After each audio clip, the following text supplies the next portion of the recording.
Friend, आप सभी का स्वागत है आपके अपने यूट्यूब चैनल डियर वंदना मैम में। फ्रेंड्स, आज मैं लेके आई हूँ 12th क्लास का जो सिलेबस है 2021 का वेरी मोस्ट इम्पॉर्टेंट टॉपिक मैं कराऊंगी आगे भी, लेकिन आज का टॉपिक है आपके सेकेंड चैप्टर का विलियन जो चैप्टर है उसका important very most important topic है राउल्ट का नियम। वो आज मैं आपको बहुत ही सिंपल तरीके से समझाने वाली हूँ। आप देख रहे होंगे स्क्रीन पर राउल्ट का नियम मैंने लिख रखा है, लेकिन उससे पहले बच्चों, अगर आपने हमारा चैनल सब्सक्राइब नहीं किया है तो प्लीज़ चैनल को सब्सक्राइब कर दें और बेल आइकन को भी दबाएं ताकि हमारी जो नई वीडियोस हैं वो आप तक उनका मैसेज पहुंच सके। ठीक है, चलिए आगे बढ़ते हैं। राउल्ट का नियम की जो परिभाषा है उसे देखते हैं। पहले दो परिभाषाएं मैंने लिख रखी हैं, एक अपने तरीके से और एक जो बुक में दी गई है वो। ठीक है, तो हम दोनों ही परिभाषाओं को देखेंगे। पहला कि किसी विलयन के वाष्प दाब का आपेक्षिक अवनमन, किसी विलयन के वाष्प दाब का आपेक्षिक अवनमन विलेय पदार्थ के मोल प्रभाज के बराबर होता है। किसी भी विलयन के वाष्प दाब का आपेक्षिक अवनमन जो है वो विलेय पदार्थ के मोल प्रभाज के बराबर होता है। या हम दूसरे भाषा में भी इसको समझ सकते हैं कि किसी निश्चित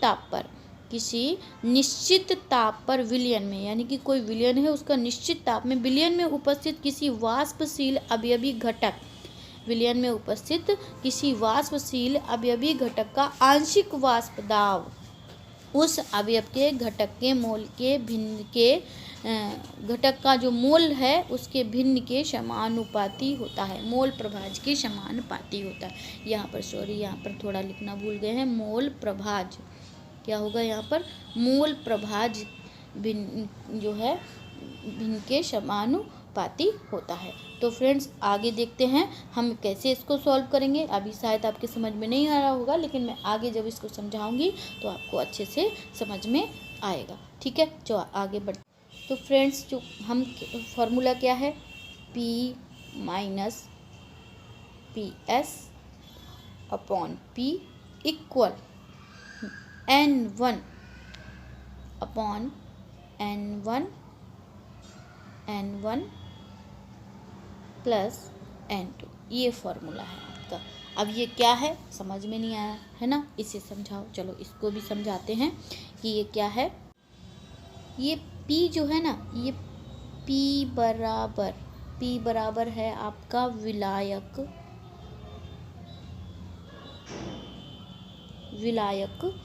का वाष्प दाब। P क्या है? विलायक का वाष्प दाब है। ठीक है, P क्या है? विलायक का वाष्प दाब। अच्छा, PS क्या है? PS है आपका विलयन का वाष्प दाब। किसका? विलयन का वाष्प दाब। ठीक है। अच्छा, जो आपका N1 है वो क्या है? N1 बराबर है आपका विलेय के मोलों की संख्या। क्या है? विलेय के मोलों की संख्या। N1 बराबर विलेय के मोलों की संख्या और N2 बराबर क्या है? विलायक के मोलों की संख्या। क्या है? विलायक के मोलों की संख्या, विलायक के मोलों की संख्या। तो ये तो समझ में ही आ गया होगा आपके कि N1 N2 क्या है। N1 है विलेय के मोलों की संख्या, तो हमें क्या कर देना है, यानी कि विलेय के मोलों की संख्या अपान विलेय प्लस विलायक की मोलों की संख्या जो है आपका है। ठीक है, चलिए आगे बढ़ते हैं। फ्रेंड्स, मान लो एक कोई विलयन है, हमने कोई विलयन लिया है, ये हमने विलयन ले लिया, एक हमने विलयन लिया है। ठीक है, ऐसे ये इसमें विलेय और विलायक दोनों हैं। तो विलेय और विलायक, यानी कि हम विलायक भी इसमें दिखा, ये रहे इसमें विलायक, रेड कलर के जो मैंने हैं वो मैंने विलायक दिखा दिए। अब आपको इसको अच्छे से समझना है कि विलायक यानी कि 20% आपका विलेय है और 80% आपका विलायक है। ठीक है, तो इसको हम क्या करेंगे, गरम करेंगे। ठीक है, क्या करेंगे, हम गरम करेंगे इसको। ठीक है, जब हमने इसको गरम किया ये क्या है, वर्नर। जब हमने तो उस परिभाषा क्या है, परिभाषा दे रहा है कि किसी विलयन के वाष्प दाब, इसका जो विलयन का जो पूरे का वाष्प दाब है अपेक्षिक अवनमन विलेय पदार्थ के मोल प्रभाज के बराबर होता है। या फिर दूसरी भाषा में हम क्या कहें, किसी निश्चित ताप पर, ये एक निश्चित ताप है, ये क्या है, एक निश्चित ताप दिया जा रहा है विलयन को। विलयन में उपस्थित किसी वाष्पशील, यानी कि वाष्पशील अवयवी का मतलब होता है विलेय और विलायक, ठीक है। अवयवी घटक कौन से होते हैं, विलेय और विलायक का आंशिक वाष्प दाब, यानी कि पूरे विलयन का वाष्प दाब और इसमें उपस्थित जो विलेय है उसका आंशिक वाष्प दाब जो है,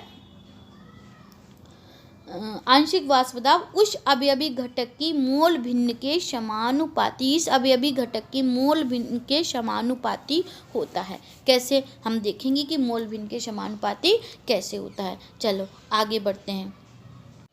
मोल प्रभाज, मोल प्रभाज को देखेंगे। मोल प्रभाज, मोल प्रभाज बराबर, इसको हम दर्शाते हैं किससे, एक्स से। किससे दर्शाते हैं, एक्स से। और विलायक का जो वाष्प दाब है, विलायक का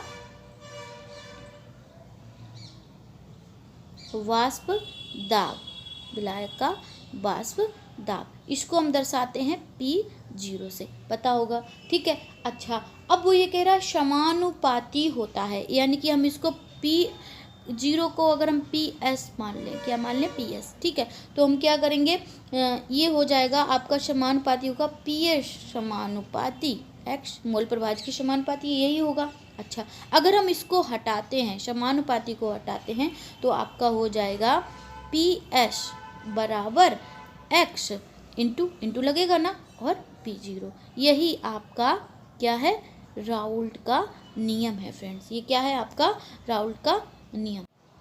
बस यही तो हमें सॉल्व करना था, राउल्ट का नियम आपका सॉल्व हो गया, परिभाषा आपकी पूरी हो गई, ठीक है। ये तो हो गया आपका राउल्ट का नियम, लेकिन इसकी कुछ इम्पोर्टेंट सीमाएं हैं बच्चों। ये राउल्ट का नियम तो इम्पोर्टेंट है ही, लेकिन इससे ज़्यादा इम्पोर्टेंट है राउल्ट के नियम की सीमाएं। तो हम देखेंगे राउल्ट के नियम की सीमाएं क्या हैं। तो चलिए, ये देखिए, राउल्ट के नियम की पहली सीमा क्या है, राउल्ट के नियम की पहली सीमा है, यह नियम केवल तनु विलयनों पर ही लागू होता है। पहली सीमा क्या है, ये नियम केवल तनु विलयनों पर ही लागू होता है। मतलब राउल्ट का नियम जो है ना, जो तनु विलयन, यानी कि जिन विलयनों की सांद्रता बहुत कम होगी उन्हीं पर ही लागू होगा, जिनकी, जैसे कि शहद है और शरबत है।